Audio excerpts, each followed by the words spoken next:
This week, I'm turning this dilapidated, sun-damaged Power Wheels I found by a dumpster into a replica of the iconic Jeep Sahara from the Steven Spielberg classic Jurassic Park.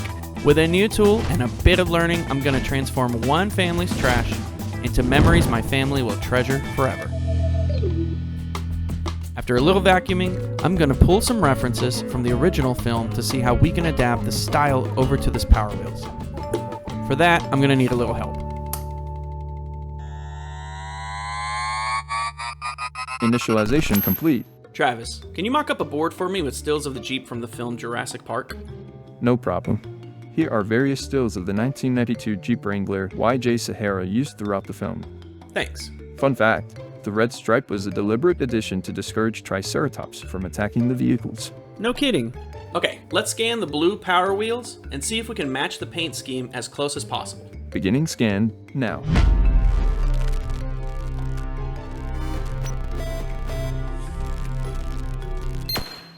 Considering all the parts you will have to replace, tires, front bumper, stickers and decals, and the missing radio box, a full restoration will take a few days, not counting shipping time.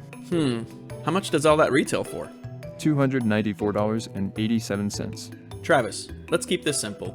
We'll do a quick paint job with the spray gun, and I'll print my own decals. I do have access to your bank account. $300 is pretty steep for you. That's the spirit. Now how much can we get away with spending on this project? Assuming you don't have any materials or tools, you're looking at just under $100. That's better than $300, am I right? Spare no expense. Considering my kid's Jeep is a little different from their Jurassic Park model, I will have to make some adjustments. For example, ours doesn't have doors, but it does have these cool exhaust pipes on the side and this blower on the hood. The side pipes I'm going to keep and paint red to maximize the accent color, but the blower has to go if I'm going to make any room for this Jurassic Park decal. Alright, here's the look I'm going for.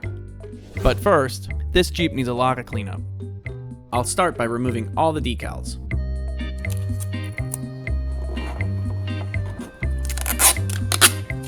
Okay, now it's bath time.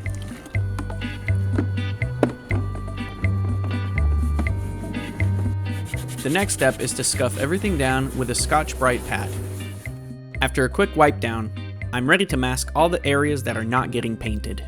Before any paint touches this car, I'm going to add a layer of this adhesion promoter. Between scuffing up the plastic and adding this product, the paint will adhere to the car much better. I picked up this paint sprayer on Amazon for $37. After diluting the paint with water to the right ratio, using this cup to measure the viscosity, I can finally start painting. Here's some takeaways I have from the paint sprayer. It's lightweight, assembly is really straightforward, and because it's electric, I don't have to worry about my air pressure. It just works. I am trying to keep my paint to air pressure as light as possible. I would rather go at this with multiple coats than cake the paint on. As you can see, the paint is flowing out very generously. Even over the blue plastic hood, I am just impressed with the way this paint lands right out of the gate.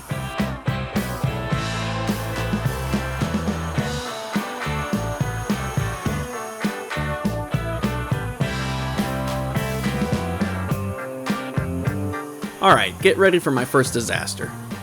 Guess who forgot to put the adhesion promoter on the entire frame of the car? Oh.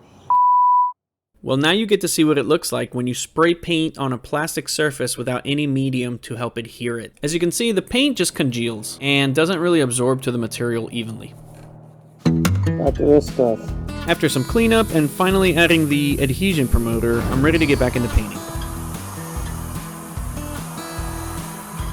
This is actually the third time I've come across one of these Power Wheels on the side of the road. And every single time, all they really need is a new battery and a bit of cleanup.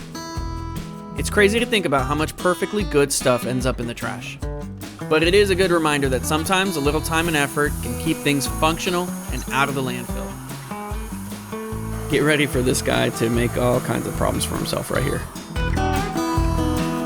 In hindsight, using the spray gun for the stripe was probably not the best decision. This nozzle's not really meant for detailed work. That's my mistake. I go over this with a paintbrush to clean up the mess. Even trying to mask the numbers gave me less than desirable results. but right now, I kind of like the handmade feel this gives off. I'm finally ready to put on the clear coat. I'm using Minwax Polyacrylic Protective Finish for the final coats. One thing I like about the finish is that you don't have to dilute it in water. It's already running pretty thin. I used 2 coats for everything, giving about 20 to 30 minutes of time to dry between coats.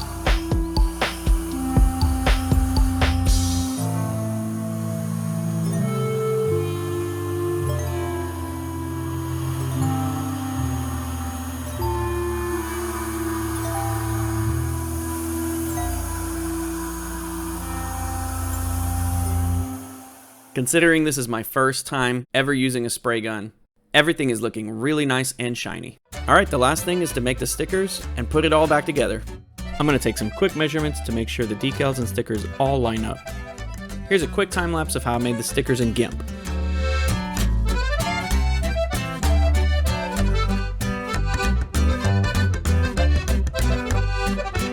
After laying this design out, I print all the stickers on 8.5 by 11 shipping labels. Everything lines up as it should, more or less. The stickers pop right on, and to give these stickers a little bit of longevity, I'm going to put a layer of Mod Podge for a plastic-like finish.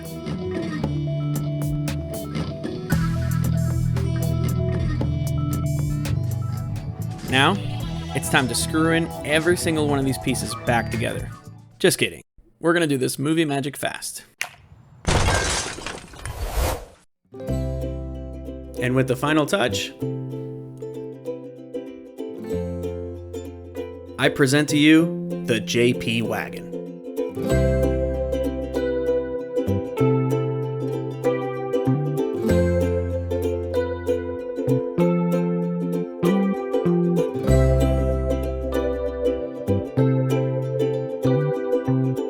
I can't overstate more how thrilled I am with these results.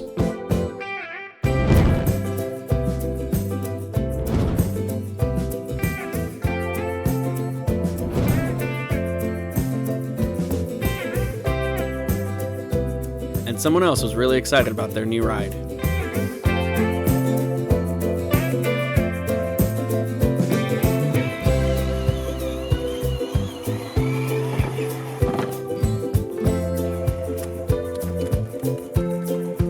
If you guys liked watching this video, click the like button. I certainly enjoyed making it. And if you want to see more in the future, don't forget to subscribe.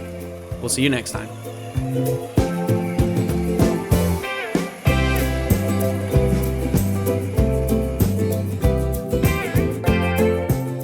Hello? Can someone turn me off?